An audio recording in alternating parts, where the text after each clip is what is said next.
여러분 2007년 크리스마스 특수를 노리고 개봉된 영화가 하나 있어요. 여러분 아마 보신 분도 있을지 모르겠는데 버킷리스트라는 그런 영화가 있습니다. 저는 아직 못 봤어요. 그런데 그 신문에 나온 걸 내용을 보니까 그 두 사람이 있습니다. 죽어가는 사람이에요. 시한부 인생입니다. 그런데 정말 살아가는 동안에 그 지친 삶 때문에 그 제약된 그런 삶의 그 리소스 때문에 정말 꿈꾸던 것, 해보지 못하고 꿈꾸던 것들을 쭉 리스트업하고 그것을 둘이 다니면서 하나하나 이뤄가는 거예요. 가보고 싶은 것도 가보고 하고 싶은 것도 하고 그러면서 그 리스트를 하나씩 하나씩 지어가며 두 사람이 우정을 쌓는다는 그런 영화라고 합니다. 저는 못 봐서 좋은 영화인지 잘 모르겠어요. 이 영화가 그런데 흥행은 된 것 같습니다. 그래서 이 영화가 개봉된 이후에 이 죽기 전에 꼭 해야 할 일들, 죽기 전에 꼭 하고 싶은 일들이라는 뜻의 영화의 제목이기도 한 버킷리스트, 이 단어가 인구에 회자되는 모습을 우리가 주변에서 보게 됩니다. 흥행 안 됐으면 버킷리스트라는 말이 우리 귀에 들어오겠습니까? 아마 여러분 가운데서도 그 단어를 많이 들어봤을 거예요. 자, 그렇다면요, 좀 모르겠어요. 어떤 분들은 반발할지 모르겠지만 우리 신앙인들도 시한부 인생이라고 하면 기분 나쁩니까? 기분 나빠요? 근데 가만히 보면 우리는 시한부 인생입니다. 그렇지 않습니까? 영원히 사실 분 있어요, 이 땅에서? 없죠. 그러면 다 시한부 인생이에요. 특별히 주님께서 이 땅에 딱 오시는 날이면요, 우리가 하는 건 다 멈추고 이제 주님 만나러 이제 공중으로 올라가야 됩니다. 시한부 인생 맞죠? 그렇다면 우리 믿음의 성도들이 정말 꼭 해야 할, 정말 주님 만나기 전에 우리가 꼭 해야 할 그런 버킷리스트는 뭘까요? 바로 그 버킷리스트를 하나님께서 베드로의 입술을 통해서 오늘 주고 계십니다. 오늘 본문 말씀에 쭉 들어있습니다. 지난주 우리가 첫 번째 크로스아웃 해야 되는 그런 버킷리스트 가장 위에 있던 항목이 뭡니까? 네, 정신 차리고 근신하여 기도하라 라는 것이에요. 기도하라는 것이죠? 그래요. 기도하라는 것이었습니다. 자, 그럼 두 번째 리스트, 두 번째 항목은 무엇일까요? 어떻게 하셨어요? 아니, 벌써 아시는군요. 몇 절에 있습니까? 예, 8절에 있습니다. 8절에 그 버킷리스트 중에서 두 번째 항목이 이제 나와 있는 것을 보게 됩니다. 자, 뭐라고 되어 있습니까? 다시 한번 읽어볼까요? 무엇보다도 열심으로 서로 사랑할지니 사랑은 허다한 죄를 덮느니라. 이렇게 되어 있습니다. 그런데 먼저 뭐라고 합니까? 열심히 사랑하라. 라고 얘기합니다. 열심히 사랑하라. 열심히 사랑하라. 이게 무슨 말일까? 열심히 공부하라. 열심히 사랑하라. 이 열심히라는 단어를 우리가 한번 가만히 들여다볼 필요가 있습니다. 이 원문에 이 헬라어를 보면요, 열심히라는 단어는요, 그 달리기 주자가 1등을 하기 위해서 피니시 라인을 향해서 정말 열심으로 달려가는 그런 모습을 얘기합니다. 그 눈은요, 그 목표점에만 딱 고정되어 있습니다. 그는 1등을 하기 위해서 자기의 모든 근육의 힘과 자신의 정신력과 이 모든 것을 다 동원해서 100% 동원해서 1등 하려고 노력합니다. 그 긴장된 모습, 정말 열심으로 달려가는 모습, 그것을 표현할 때 열심히라는 단어를 사용하는 것이에요. 그렇게 열심히, 아주 열심히 그렇게 살아가라고 하나님께서 말씀하고 계십니다. 여러분들 열심히 살아가고 계십니까? 아멘. 좋습니다. 그런데요, 이 열심히 살아가라는 대상이 없습니다. 누굴 사랑하라는 것입니까?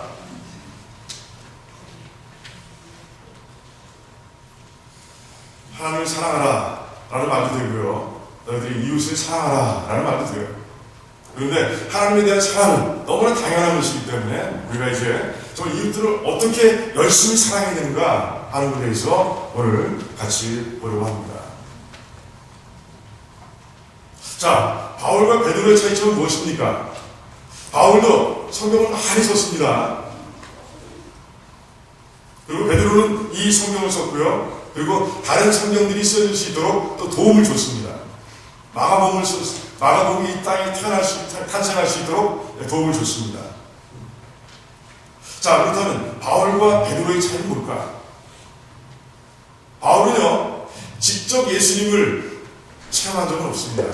물론 이제 다메섹 광야에서 만났던 하나님 예수 그리스도, 그분의 체험을 직접 체험한 것이라고 얘기할 수 있습니다. 제가 말씀드리는 것은 예수님께서 이 땅에 계셨을 때 예수님과 만난 적이 없다는 것이죠. 하지만 베드로는요, 3년 동안 열심히 예수님께서 공생애를 하시는 동안에 그 곁에서 같이 밥 먹고 같이 따라다니면서 함께 보냈습니다. 그래서 이 베드로의 이 서신서는 예수님과의 직접적인 경험 가운데서 그것을 기초로 해서 쓰였다라고 보면 되는 것입니다. 제가 누차 강조드렸을 거예요. 그렇다면 우리 열심히 사랑하라는 이 말씀은 어떤 사건에 근거한 것인가? 한번 생각해 본 적 있습니까? 어떤 사건에 근거한 것일까요? 저는 이 말씀을 묵상하는 가운데 딱 떠오르는 사건이 예수님께서 제자들의 발을 씻기시는 장면이었어요. 그 당시에 초대된 손님들의 발을 누가 닦아줍니까? 그 집의 종들이 닦아줍니다. 그건 종이 할 조합이에요.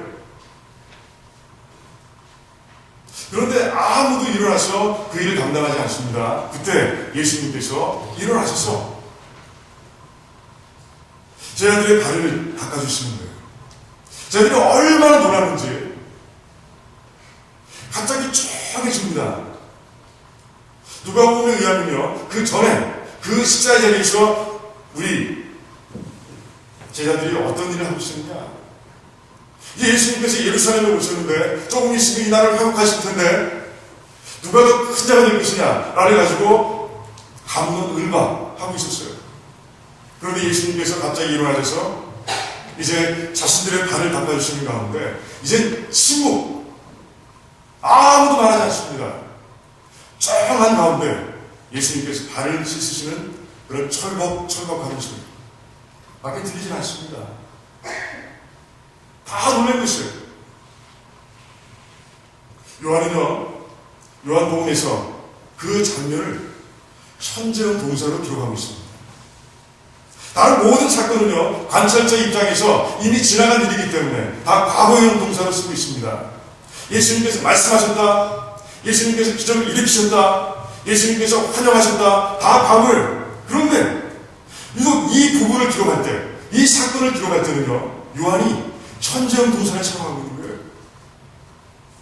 He rises.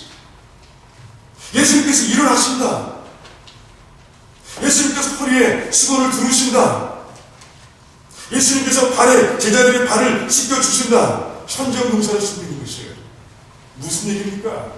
너무 충격적인 사건이어서 그 사건을 생각할 때마다, 기억할 때마다 마치 지금 눈앞에서 그 광경이 다시 재현되고 있는 것 같은 그런 체험을, 영적인 체험을 요한이 하는 것입니다. 그런 가운데 과거형 동사를 쓸 수가 없는 거예요. 지금 눈앞에 일어나고 있는 것처럼, 그걸 보고 있는 것처럼 요한은 쓸 수밖에 없었던 것입니다. 얼마나 놀랐으면, 얼마나 큰 사건이었으면 요한이 그렇게 그 부분을 그렇게 기록하고 있을까 하는 생각을 해보게 됩니다. 베드로는 안 그랬을까요? 베드로도 마찬가지예요. 그 침묵을 깬 사람이 누굽니까? 베드로였어요. 주님은 하나님이시고 메시아시고 우리의 선생님이시고, 우리 주님, 제 말을 못 닦습니다. 제 냄새나는 말은 절대로 닦을 수 없습니다 라고 베드로가 완강하게 거부하는 모습을 우리가 아침 가운데서 보게 되는 것이죠. 그러니 베드로의 마음속에 요한만큼이나 강렬하게 주님께서 제자들의 발을 씻기시는 장면들이 각인되어 있었을 거예요. 그 장면의 기초에서 베드로는 얘기하는 것입니다. 열심히 사랑하라. 주님께서 그 씻음을 마치시고 세 계명을 주십니다. 내가 너희들을 사랑한 것 같이 너희가 서로 사랑하라 라고 말씀하십니다. 내가 너희들을 사랑한 것 같이, 이게 무슨 말씀입니까? 아직 십자가 사건이 있기 전입니다. 이제 모든 제자는 그 머릿속에 주님의 사랑은 어떻게 기억합니까? 내 발을 씻어주신 하나님, 내 발을 씻어주신 예수 그리스도를 기억하는 것이요. 아, 주님께서 내 발을 씻어주신 것처럼 그렇게 서로 사랑하라는 것이구나 라고 얘기하는 것이요. 베드로는 그때 본 것이요, 예수님께서 얼마나 열심히 사랑하시는지를 봤던 것이요. 예수님께서 가지고 계신 그 모든 타이틀, 주요 선생님이요, 하나님의 살아계신 하나님의 아들이시요, 메시아, 이 모든 타이틀을 다 의지적으로 내려놓고, 그리고 무릎을 꿇고 고개를 수행하시면서 그 냄새나는 발의 흙들을 서로로 묻혀가시면서 닦아주시는 것입니다. 베드로는 그 장면을 잊을 수가 없는 것입니다. 그런 가운데, 아, 사랑은 이렇게 하는 것이구나. 내가 너희를 사랑하는 것 같이 이 말씀의 의미를 정말 이 가슴 깊이 깨닫고요. 그리고 이제 앞으로의 삶을 그렇게 사랑하며 살아가게 되는 것입니다. 베드로의 사랑의 기준은요, 바로 그것이에요. 다 내려놓고 제자들의 발을 씻으셨던 주님의 그 사랑, 그것이 그의 목표점인 것이에요. 그 피니시 라인을 향해서 베드로는요, 열심히 달려가고 있는 것이에요. 그런 가운데 그는 얘기합니다. 사랑하는 형제들이요, 이 편지를 읽는 모든 믿음의 성도들이요, 열심히 사랑하십시오 라고 얘기합니다. 정말 열심히 공부하고 열심히 일하고 이렇게 평범하게 들리던 이 단어가요, 이 말씀을 읽는 가운데 예수 그리스도께서 어떻게 하셨는지 우리가 듣는 가운데, 깨닫는 가운데 특별한 의미로 다가오는 것이에요.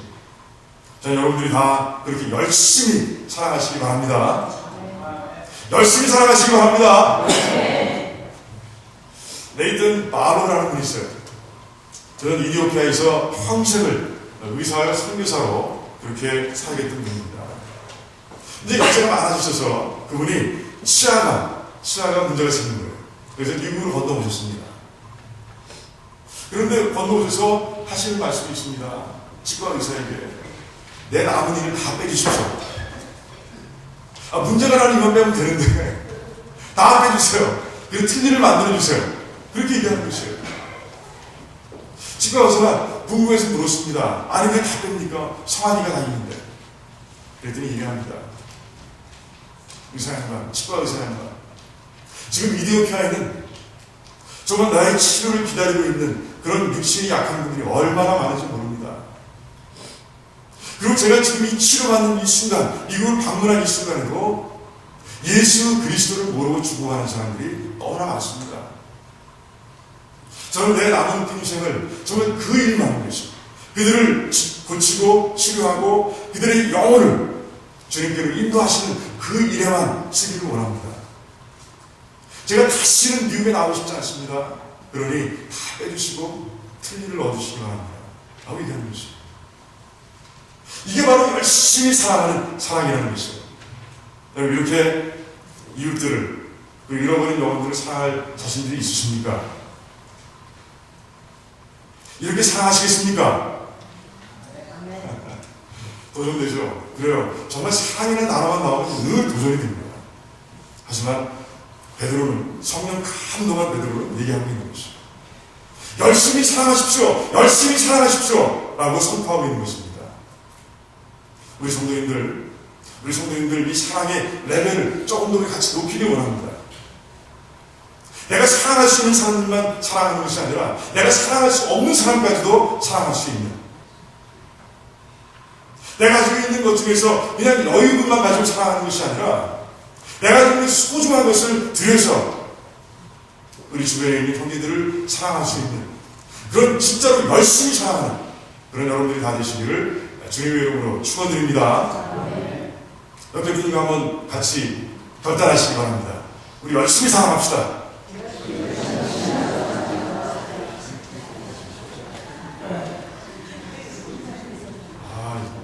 지금 자신들이 없는 그런 눈초리로 눈빛을 교환하면서 말씀을 하시는 것 같아요.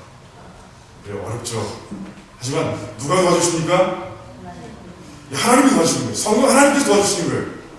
이 사실을 분명히 믿고요. 다시 한번 인사합니다. 우리 열심히 사랑합시다. 아까보다 조금 더 자신 있는 음성으로 나누셔서 감사합니다. 자, 그 다음에 베드로가 얘기합니다. 열심히 사랑할 때 일어나는 일이 있다는 것이에요. 그것이 무엇입니까? 뒤에 보니까 뭐라고 되어 있어요? 사랑은 허다한 죄를 덮느니라 라고 얘기하고 있습니다. 이 말씀을 잘 봐야 합니다. 그렇지 않으면 하나님의 뜻에 어긋나게 해석할 수 있어요. 하나님은 과연 우리 죄를 그냥 무조건적으로 덮어주시는 분입니까? 그런 분이 아니에요. 헷갈리죠? 자, 우리를 사랑하십니다. 주님 우리를 너무너무 사랑하십니다. 하지만 우리의 이 모든 죄를 어떻게 다루셨습니까? 우리 모든 죄를 다 그냥 덮어주셨습니까? 다 그냥 무조건 용서해 주셨어요? 그렇지 않으셨어요. 독생자 예수를 보내주셨고요. 그 독생자 예수의 그 몸에, 그 영혼에 모든 우리의 죄를 다 얹으시고요. 그리고 그 죄에 하나님께서 심판하셨어요. 그게 바로 예수님께서 십자가에서 돌아가신 의미입니다. 하나님 죄를 철저하게 다루시는 분이 바로 우리 하나님이신 거예요. 공의의 하나님, 거룩하신 하나님, 바로 이 말씀 속에 그 뜻이 다 담겨 있는 것이에요. 자, 그렇다면 이건 무슨 말일까요? 사랑은 허다한 죄를 덮는다. 이건 뭐예요?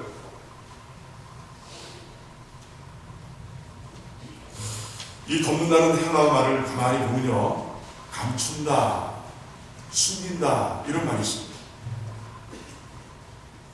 우리는요, 사람들을 바라볼 때, 우리 주변의 형제들을 바라볼 때 그 사람을 바라보는 것이 아니라 죄를 바라볼 때가 많습니다. 그가 가지고 있는 허물을 바라볼 때가 많습니다. 그런 가운데 자꾸 판단하고 정죄하게 되는 것이에요. 그런데 이제 사랑이 넘치게 되면, 열심히 사랑하게 되면요, 그 죄는 다 없어지고 그 뒤에 있는 사람을 보게 된다는 것이에요. 우리 형제들의 얼굴이 보이기 시작하는 것이에요. 그 형제들의 영적인 상태가 보이기 시작하는 것이에요. 그런 가운데 우리의 삶이 바뀌게 되는 것이에요. 저 죄를 판단하실 분은 하나님,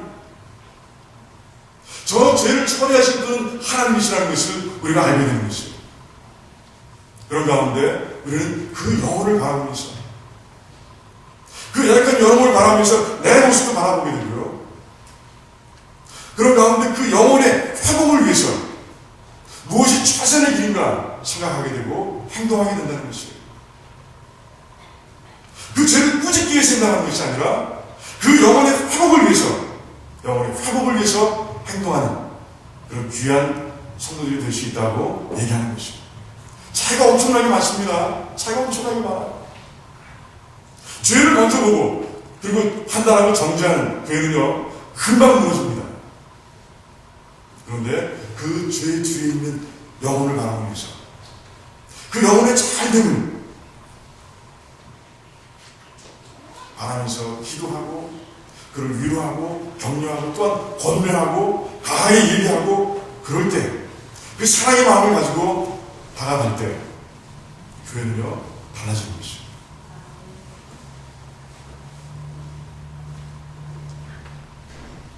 자, 그렇다면 이 사건은, 이 말씀은 무엇에 근거하고 있을까요? 어떤 사건에 근거하고 있는 것일까요? 어떤 사건이 다 머릿속에 떠오르십니까? 베드로는요, 예수님께서 부활하신 후에 너희들을 통해서 이제 이렇게 말씀하셨습니다. 베드로를 포함해서 모든 제자들을 갈릴리로 오게 하라 라고 말씀하십니다. 이 세 번 예수님을 부인한 후에 베드로의 영적 상태는요, 업앤다운을 계속합니다.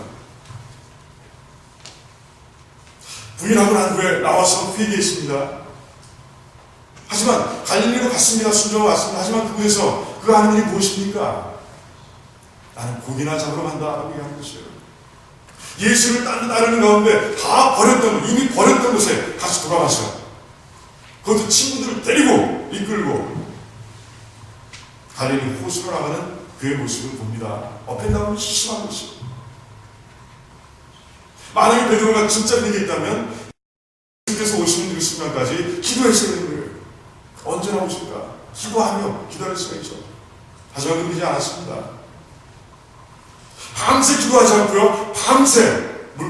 잡으려고 시간을 보냅니다.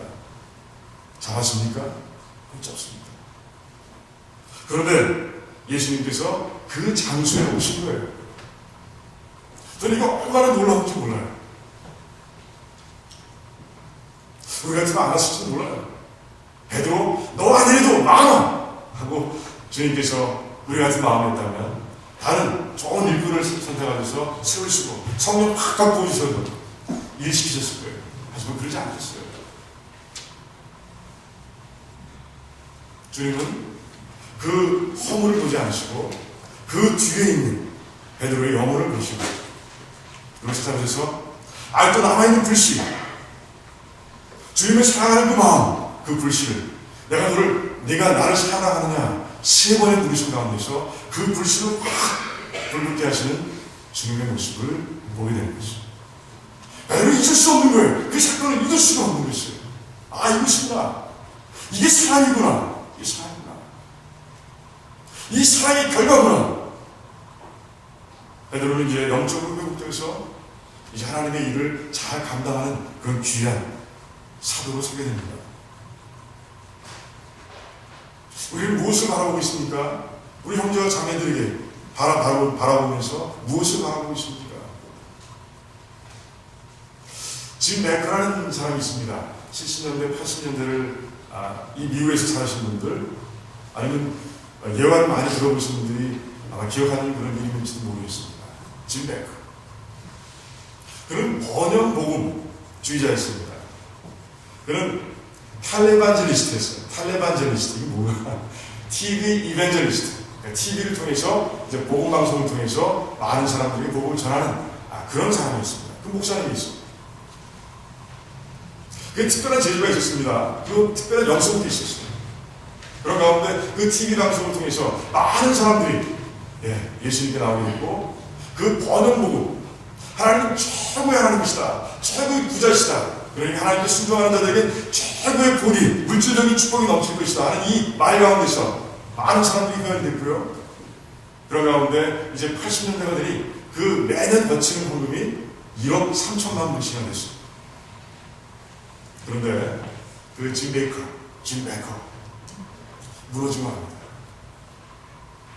그 엄청난 물질 가운데서 그는 철저하게 타락하고 합니다. 미국 곳곳에 큰 주택들을 사고요. 초화판 요트를 사고요. 또 소문까지 들려옵니다. 여기서를 강간했던 얘기도 들려오고 동성애를 한다는 얘기도 들려옵니다. 그런 가운데 결국 1989년 횡령죄로 해서 1억 6천만 원을 횡령했다는 그 제목으로 45년의 선고를 받고 감옥으로 가게 됩니다. 철저하게 망가진 삶이었고요. 다시는 회복될 수 없을 것 같은 그런 삶이었습니다. 아무도 돌아보지 않았습니다. 복음주의 편에 서 있는 모든 목사들이 다 외면했습니다. 그런데 한 패밀리만 짐을 찾아오고 그리고 그에게 미워하고 그를 세우기에 노력했습니다. 바로 빌리 그레엄 패밀리. 특별히 그 아들이 프랭클린 그레엄이 정기적으로 찾아가서 대화하고 나누고 그런 가운데 점점 지금이 회복당하는 모습을 보게 되고요. 감옥을 나올 때쯤에는요, 그 형이 감정되어서 5년 만에 나왔는데 나올 때쯤에서는 또 완전히 회복된 모습을 프랭클린이 볼 수 있었습니다. 나오는 날 프랭클린이 찾아가서 그의 손에 2개의 키를 지어줍니다. 하나는 차키, 하나는 집키. 그러자 집이 얘기합니다. 나를 도와주면 안 돼. 나는 사회적으로 표판이 이런 사람이야. 사람들이 빌리 그레엄 그 패밀리를 향해서도 손가락질 할 수 있어. 나는 지금까지 감옥에 찾아와서 나와 대화해 주는 것만 충분해. 그러니 더 이상 내가 빌리 그레엄과의 그레엄 패밀리에 짐이 되고 싶지 않아. 하지만 프랭클린은 강하게 얘기합니다. 아닙니다. 우리는 당신이 회복되는 모습을 봤습니다. 당신은 여전히 우리 집안의 친구입니다. 이제 출소한 후에 주일이 가까웠습니다. 전화가 한 통 옵니다. 집이 맞습니다. 루스입니다. 룻. 빌리 그레엄 목사님의 아내죠. 사모님입니다. 집 가까운데 교회가 있는데 거기 와서 우리와 함께 예배드리지 않겠습니까? 예배 드리러 갈 장소가 마땅치 않은 것이 이미 안 것입니다. 그렇게 추악한 죄 가운데서 풀려난 사람 누가 쉽게 받아주겠어요? 그것을 알고 헤아리고 전화가 온 것이고 그 장로교로 가봅니다. 중앙에 앞줄 두 줄이 그레엄 패밀리로 꽉 차 있습니다. 일부러 그 교회에 나온 것이요. 그리고 그가 들어오자 그를 향해서 밝은 미소를 줘줍니다. 그리고 예배 내내 그 주인의 옆자리를 지키는 사람은 누구시겠어요? 빌리 그레엄의 아내 사모님이시죠. 그는 지금 아직도 활동하고 있습니다. 사역을 감당하고 있습니다. 이제는 자신의 번영 복음이 얼마나 잘못된 것인지를 설파하고 있고요. 그런 가운데 정말 하나님께 온전한 모습으로 말씀 위에 살아가라고 아주 열심으로 설교하며 사람들을 세워가고 있습니다. 자기가 지난 때 가르쳤던 그 복음은 다른 복음, 갈라디아에서 나오는 그 다른 복음, 이단이라고 얘기하면서 이제 옳은 복음을 선포하며 그가 사역을 해석하고 있습니다. 그 그레엄과의 그 사랑 가운데서 짐 베커, 정말 회복될 수 없을 것 같은 그 영이 회복된 것이죠. 그래요. 참 어렵습니다. 사랑이라는 단어가 나오면 참 어려워요. 지금 오늘 사랑이라는 단어도요, 아가페의 사랑이에요. 하나님의 사랑으로 사랑하라고 이야기하는 것이죠. 열심히 안 붙여도 됩니다. 안 붙여도 돼요. 그 단어 자체에 그런 뜻이 담겨 있습니다. 그러니 얼마나 부담됩니까? 하지만 그럼에도 불구하고 하나님께서는 베드로의 입술을 통해서 우리에게 선포하고 계십니다. 사랑하라! 사랑하며 그 영혼을 바라보라! 라고 주님께서 오늘도 말씀하십니다. 저는 우리 도라는 침례교회에 속한 모든 성도님들이 다 이 말씀대로 살아가는 가운데 우리 주변에서 영적으로 다운되어 있는 사람들, 영적으로 잘못된 길을 가는 사람들, 그런 형제와 자매들이 우리의 상황 가운데서 돌아오고 다시 하나님을 섬기고 교회를 섬기는 놀라운 일이 일어나게 되기를 주님의 이름으로 축원드립니다. 기도하겠습니다.